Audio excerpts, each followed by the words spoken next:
சின்னவங்கல இருந்து பெரியவங்க வரைக்கும் பிடிச்ச ஒரு பைக் பிராண்ட் அப்படின்னா அது ராயல் என்ஃபீல்ட். இந்த ராயல் என்ஃபீல்டுக்கு தனியா ஒரு ஃபேன் பேஸே நம்ம இந்தியாவில் இருக்குது. ரொம்பவே ட்ரஸ்டபுள் பிராண்டா நம்ம இந்தியாவில் ராயல் என்ஃபீல்டு இருந்துட்டு இருக்குது. இப்போ இந்த ராயல் என்ஃபீல்டை நம்ம ஒரு அஃபோர்டபுள் ப்ரைஸ்லேயே வாங்க முடியும். எஸ், இன்னைக்கு வந்து நம்ம Royal Enfield Hunter 350 ownership review தான் பார்க்க போறோம். ஸோ வாங்க வீடியோக்குள்ள போகலாம். 2024 ராயல் என்ஃபீல்டு ஹண்டர் 350 டோட்டலா 3 வேரியன்ட் வந்துட்டு இருக்குது. ஒன்னு வந்து ரெட்ரோ ஃபேக்டரி, ரெண்டாவதா இருக்கிறது மெட்ரோ டேப்பர் அண்ட் மூணாவதா இருக்கிறது மெட்ரோ ரெபல். இந்த வீடியோல நம்ம கூட இருக்கிறது வந்து மெட்ரோல இருக்கக்கூடிய டேப்பர் மாடல் தான். ஸோ ராயல் என்ஃபீல்டு ஹண்டர் 350 பத்தின நிறைய வீடியோ வந்து ஆல்ரெடி யூடியூப்ல போட்டாங்க. பட் ஒரு ஓனரா அந்த வெஹிக்கிளை யூஸ் பண்ணிட்டு அந்த வெஹிக்கிள் வந்து உண்மையிலேயே ஒர்த்தபிளா இருக்குதா அப்படிங்கிறத நம்ம இந்த வீடியோல தெரிஞ்சுக்கலாம். ஸோ இந்த வெஹிக்கிளினுடைய ஓனரை வந்து நம்ம இப்போ வர சொல்லலாம். Hi bro. ஹாய் ப்ரோ, எப்படி இருக்கீங்க? நல்லா இருக்கு. ஓகே ப்ரோ, இப்போ வந்து ராயல் என்ஃபீல்டு ஹண்டர் 350 வந்து சூஸ் பண்ணியிருக்கீங்க. எதுக்காக இந்த பைக்கை வந்து சூஸ் பண்ணீங்க? ஆக்சுவலி நான் பார்த்தீங்கன்னா ஃபர்ஸ்ட் பைக் வந்து என்னோடது வந்து டிவிஎஸ் ஸ்போர்ட் வச்சிருந்தேன். ஓகே. அதுக்கு அடுத்தது பார்த்தீங்கன்னா ஸ்ப்ளெண்டர் வச்சிருந்தேன். ஓகே. இப்போ கரண்ட்லி வந்து எனக்கு வந்து ஸ்போர்ட் பைக் வாங்கணும், ஐ மீன் நல்ல ப்ரீமியமான ஸ்போர்ட் பைக் வாங்கணும் அப்படிங்கிற மாதிரி ஒரு ஆசை இருந்தது. ஓகே. அதனால தான் வந்து நான் இதை சூஸ் பண்ணேன். ஓகே. இது வந்து ஃபுல்லி ஸ்போர்ட்டா நம்மளால சொல்ல முடியாது இல்ல? ஆமா சார், ஃபுல்லி ஸ்போர்ட்டா சொல்ல முடியாது. இது ஒரு ரெட்ரோ ஸ்போர்ட் வேரியன்ட் அந்த மாதிரி நம்ம சொல்லுவோம். ஓகே, அந்த கொஞ்சம் ரெட்ரோவாவும் தெரியும், அதே சமயத்துல ஸ்போர்ட்டாவும் உங்களுக்கு அது வந்து தெரிஞ்சிருக்கு. ஓகே, இப்போ வேற வெஹிக்கிள்ஸ்லாம் ஏதாவது டெஸ்ட் ட்ரைவ் பண்ணி பாத்தீங்களா? ஷூர் சார், நான் பண்ணேன். ஓகே, வேற என்னென்ன வெஹிக்கிள்ஸ் நீங்க டெஸ்ட் ட்ரைவ் பண்ணீங்க? சார் நான் பாத்தீங்கன்னா அப்பாச்சி 200 பண்ணேன். ஓகே. அதுக்கு அடுத்தது வந்து ஹோண்டா ஹார்னட் 2.0 அது டெஸ்ட் ட்ரைவ் பண்ணேன். அது ரெண்டையும் கம்பேர் பண்ணும்போது அது நல்லா இருந்தது. பட் அது இதோட கம்பேர் பண்ணும்போது பாத்தீங்கன்னா அது கொஞ்சம் ஸ்லோவாவும் கொஞ்சம் இதாவும் இருந்தது சார். ஓகே. அதனால வந்து நான் வந்து அதை வந்து நான் எடுக்கல. ஓகே, அந்த டிரைவிங்ல வந்து உங்களுக்கு சாட்டிஸ்ஃபேக்ஷன் இல்ல. ஓகே. பிகாஸ் அது பாத்தீங்கன்னா அது வந்து 6 ஸ்பீட் கியர் பாக்ஸ் வரும், இது வந்து 5 ஸ்பீட் தான். ஓகே. பட் இருந்தாலும் இது வந்து டார்க் வைஸ்லயும் பவர் வைஸ்லயும் இது கொஞ்சம் அதிகம்ங்கறனால நான் இது சூஸ் பண்ணேன். ஓகே, இது வந்து நீங்க டெஸ்ட் ட்ரைவ் பண்ணி பார்த்த உடனே உங்களுக்கு ஓகேன்னு தோணுச்சா? ஆமா. இப்போ வந்து பிரைஸ் வைஸ்ல எடுத்துக்கிட்டோம்னா நம்மளுக்கு டிவிஎஸ்ல அந்த ருனின் வந்து இது காம்படிட்டா இருக்குது. அதே மாதிரி ஸ்பெக் வைஸ் நம்ம காம்படிஷன் எடுத்துக்கிட்டோம்னா ட்ரைம் பிளஸ் ஸ்பீடு 400 இருக்கு. அதுக்கப்புறம் ஹோண்டால வந்து ஹைனஸ் இருக்கு. இதெல்லாம் வந்து நீங்க பாத்துட்டீங்களா? பார்த்துட்டு தான் இதை வந்து சூஸ் பண்ணீங்களா எப்படி? இல்ல சார், நான் வந்து ஆக்சுவலி வந்து ஹோண்டா எடுக்கலாம் அப்படிங்கிற மாதிரி ஒரு ஐடியா இருந்தது. ஓகே. பட் ஹோண்டால ஹைனஸ். ஓகே. இதை விட வந்து அது பிரைஸ் வைஸும் அதிகம், ஓகே, மைலேஜ் வைஸும் பாத்தீங்கன்னா கம்மி தான். அதனால வந்து நான் வந்து அதை சூஸ் பண்ணல. ஓகே, மைலேஜ் வைஸ் நீங்க எதிர்பார்க்கறனால அது வந்து உங்களுக்கு செட் ஆகும். ஆமா சார். ரோனின் பாத்தீங்கன்னா ரோனின் வந்து சிசி வைஸ் வந்து பாத்தீங்கன்னா ஒரு 200க்கு மேலதான் வரும் சிசி. பட் 300 அதை ரீச் பண்ண கிடையாது. ஸோ நான் வந்து வாங்கினா ஒரு 350 இல்லைன்னா 300க்கு மேலே அப்படிங்கிற மாதிரி தான் நான் வந்து ஒரு ஐடியா வச்சுருந்தேன். அதனால தான் வந்து நான் ராயல் என்ஃபீல்டு ஹண்டர் 350 வந்து சூஸ் பண்ணேன். ஓகே. ஸ்பீட் வைஸும் ரோனினை கம்பேர் பண்ணும்போது இது பெட்டராக இருக்கும், டார்க் வைஸும் ஸ்பீட் வைஸும்.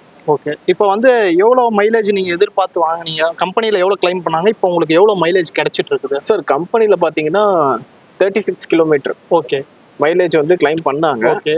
பட் எனக்கு வந்து பாத்தீங்கன்னா நான் ஓட்டி செக் பண்ண வரைக்கும் 40 கிலோமீட்டர் மைலேஜ் வந்து எனக்கு கிடைக்கும். ஓகே. சிட்டிலயும் ஓட்டி இருக்கீங்க, ஹைவேஸ்லயும் ஓட்டி பார்த்துருக்கீங்களா? சிட்டிலயும் ஓட்டியிருக்கேன், ஹைவேஸ்லயும் ஓட்டியிருக்கேன். ஓகே. ரெண்டுலயுமே உங்களுக்கு ஆவரேஜா ஒரு 40 வருது. 40 வரும் சார். ஓகே. சரி, இப்போ இந்த வண்டியில வந்து நீங்க அட்வான்டேஜா ஏதாவது ஃபீல் பண்ணுவீங்களா? அந்த விஷயத்தை பத்தி சொல்லுங்க. இந்த விஷயம் வந்து எனக்கு இந்த வண்டியில பிடிச்சிருக்கு அப்படின்னு நீங்க ஃபீல் பண்ணுவீங்களா? அப்படி என்ன விஷயம் இந்த வண்டியில உங்களுக்கு இருக்கு? அட்வான்டேஜ்னு பாத்தீங்கன்னா பைக்கோட என்ஜின் சொல்லலாம். ஓகே. இது வந்து ஜே சீரிஸ் என்ஜின். இது ஜே சீரிஸ் என்ஜின்ங்கிறனால இப்போ பழைய ராயல் என்ஃபீல்ட் எல்லாம் நம்ம பார்த்தோம்னா அது வந்து அந்த சீரிஸ் என்ஜின் கிடையாது. வைப்ரேஷன் வந்து நல்லா அதிகமா இருக்கும். ஸோ இதை கம்பேர் பண்ணும்போது நமக்கு வந்து இதுல வைப்ரேஷன் கிடையாது. ஓகே. ஸோ பழைய ராயல் என்ஃபீல்ட்லாம் ஓட்டும் போதே தெரியும் உங்களுக்கு வந்து பாடி எல்லாம் ஷேக் ஆகுறது, அந்த மாதிரி ஃபீல்லாம் நிறைய இருக்கும். நிறைய பேர் வந்து மோஸ்ட்லி கம்ப்ளைண்ட் பண்ற ஒரு விஷயம் ராயல் என்ஃபீல்ட்ல அப்படின்னா வைப்ரேஷன் அதிகமா இருக்கு அப்படிங்கிற மாதிரி தான் அவங்க கம்ப்ளைண்டே சொல்லியிருப்பாங்க. ஸோ இப்போ வந்து அந்த வைப்ரேஷன் அந்த நாய்ஸ்லாம் ரெடியூஸ் பண்ணி கன்வீனியன்ட்டா இந்த பைக் வந்து கொடுத்துருக்காங்க. அதுல எனக்கு ரொம்ப பிடிச்சது. இது ஒரு இந்த பைக்லேயே பெரிய அட்வான்டேஜ்னா இது சொல்லலாம். ஓகே. இப்போ அதை தவிர்த்து வேற வண்டியில வந்து அப்பியரன்ஸ் வைஸ் அதுல ஏதாவது உங்களுக்கு பிடிச்ச விஷயங்கள் ஏதாவது இருக்கா? அப்பியரன்ஸ், அதுக்கப்புறம் ஸ்பெக், இதெல்லாம் ஏதாவது பிடிச்ச விஷயங்கள்? வண்டியோட மாடல் சார். வண்டியோட மாடல் ஓகே. ஆக்சுவலி பாத்தீங்கன்னா ரொம்ப குமிஞ்சி ஓட்டுற மாதிரியும் இருக்காது. ஓகே. சீட்டிங் பொசிஷன் நல்லா இருக்கும். சீட்டிங் பொசிஷன் நல்லா இருக்கும். அப்ரைட்டான ஒரு பொசிஷன். உங்களுக்கு வந்து பாடி பெயின் இருக்காது. இது ஓட்டும் போது பாடி பெயின்லாம் இருக்காது. கரெக்டா நீங்க ஓகே ஓட்டிட்டு போகலாம். ஓகே லாங் டிரைவ் போறதுக்கு நல்லா இருக்கும். லாங் டிரைவ் டூரிங்க்கு இது ஒரு பெஸ்ட் பைக்னு சொல்லலாம். இப்போ வந்து அட்வான்டேஜை பத்தி பேசிட்டோம். டிஸ்அட்வான்டேஜ்னு சொல்லி நீங்க இந்த வெஹிக்கிள் ஏதாவது ஃபீல் பண்ணிருக்கீங்களா? டிஸ்அட்வான்டேஜ்னா பெரிய டிஸ்அட்வான்டேஜஸ்லாம் எதுவும் கிடையாது சார். மைலேஜ் வந்து மற்ற பைக்கை கம்பேர் பண்ணும்போது பாத்தீங்கன்னா கொஞ்சம் கம்மி தான். 40 கிலோமீட்டருங்கிறது வந்து ராயல் என்ஃபீல்டு அவ்வளவு தரது பெரிய விஷயம் தான். பட் இருந்தாலும் நம்ம வந்து சிட்டில நம்ம அதிகமா ட்ரை பண்ணுவோம். நார்மல் யூசேஜ்க்கு வந்து நமக்கு எப்படி இருந்தாலும் ஒரு 50-60க்கு மேலதான், 60 ஆச்சு அட்லீஸ்ட் வந்து மைலேஜ் நமக்கு தேவைப்படும். பட் இது வந்து நமக்கு கரெக்டா இருக்கும்.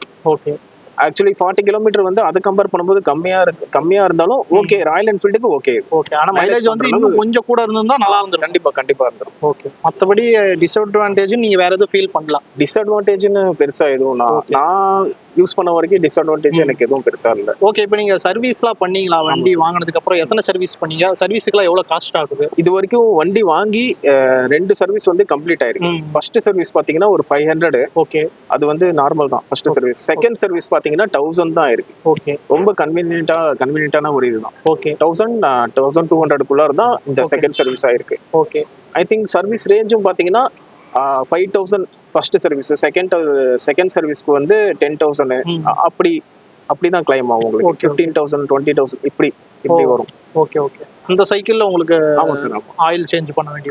கண்டிப்பா. ஓகே ஓகே ராயல் என்ஃபீல்ட்ல 100-350 பத்தி நீங்க சொல்லியிருக்கீங்க. பட் ராயல் என்ஃபீல்டு 100-350 இல்லாம கிளாசிக் 350 இருக்கு, அதுக்கப்புறம் ஹிமாலயன் இருக்கு. இந்த மாதிரியான பைக் ராயல் என்ஃபீல்ட்ல போகணும்னு உங்களுக்கு எதுவும் தோணலையா? சார் தோணுச்சு சார். பட் அது எப்படி சொல்றதுன்னா அந்த பைக்கை பொறுத்த வரைக்கும் அது வெயிட் ஜாஸ்தி. ஓகே இதை கம்பேர் பண்ணும்போது கிளாசிக்கும் சரி, கிளாசிக்கை விட ஹிமாலயன் வந்து ரொம்ப வெயிட் வந்து அதிகம்.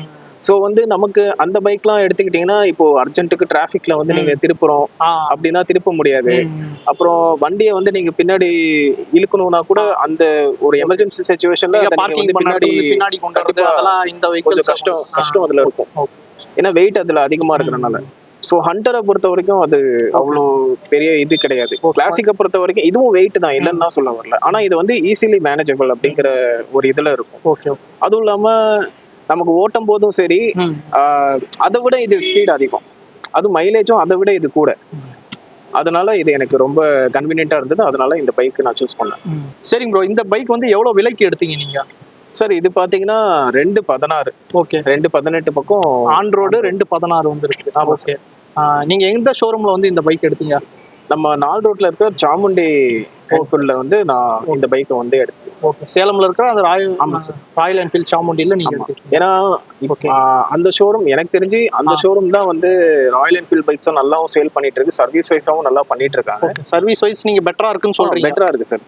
அதனால வந்து எனக்கு ஓகேவா இருந்தனால, கன்வீனியன்ட்டா இருந்தனால நான் அந்த ஷோரூம் சூஸ் பண்ணேன். அதுவும் இல்லாம மெயினான ரீசன் இது ஒரு விஷயம், எங்க வீட்ல இருந்து கொஞ்சம் பக்கங்கிறதுனால நான் அந்த ஷோரூம்ல எடுத்தேன். ஓகே நீங்க சர்வீஸ் பண்றதுக்கு சீக்கிரம் வந்துட்டு போறதுக்கு கன்வீனியன்ட்டா இருக்கும். ஓகே சரிங்க ப்ரோ, இந்த பைக் வந்து நீங்க வேற யாராவது வாங்கணும்னா சஜஸ்ட் பண்ணுவீங்களா? யாருக்கு இந்த பைக் வந்து சூட்டபிளா இருக்கணும்னு நினைக்கிறீங்க?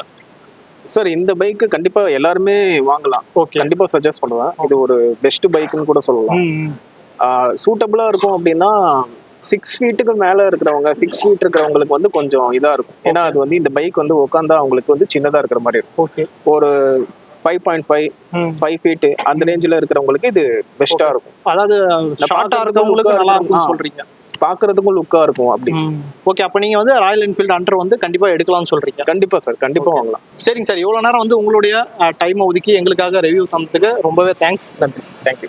ராயல் என்ஃபீல்ட் ஹண்டர் 350 வாங்கலாமா வேணாமான்னு யோசிச்சுட்டு இருந்தவங்களுக்கு இந்த ஓனர்ஷிப் ரிவ்யூ வந்து ரொம்பவே ஹெல்ப்ஃபுல்லா இருந்திருக்கும். இதே போல மார்க்கெட்ல இருக்கக்கூடிய மற்ற பைக்கினுடைய யூசர் ரிவ்யூஸை நீங்க தொடர்ந்து பார்க்கணும்னு நினைச்சீங்கன்னா பைக் விமர்சனம் அப்படிங்கிற இந்த சேனலை வந்து மறக்காம சப்ஸ்கிரைப் பண்ணிக்கோங்க. திரும்ப இதே மாதிரி இன்னொரு நல்ல வீடியோல நான் உங்களை சந்திக்கிறேன். நன்றி, வணக்கம்.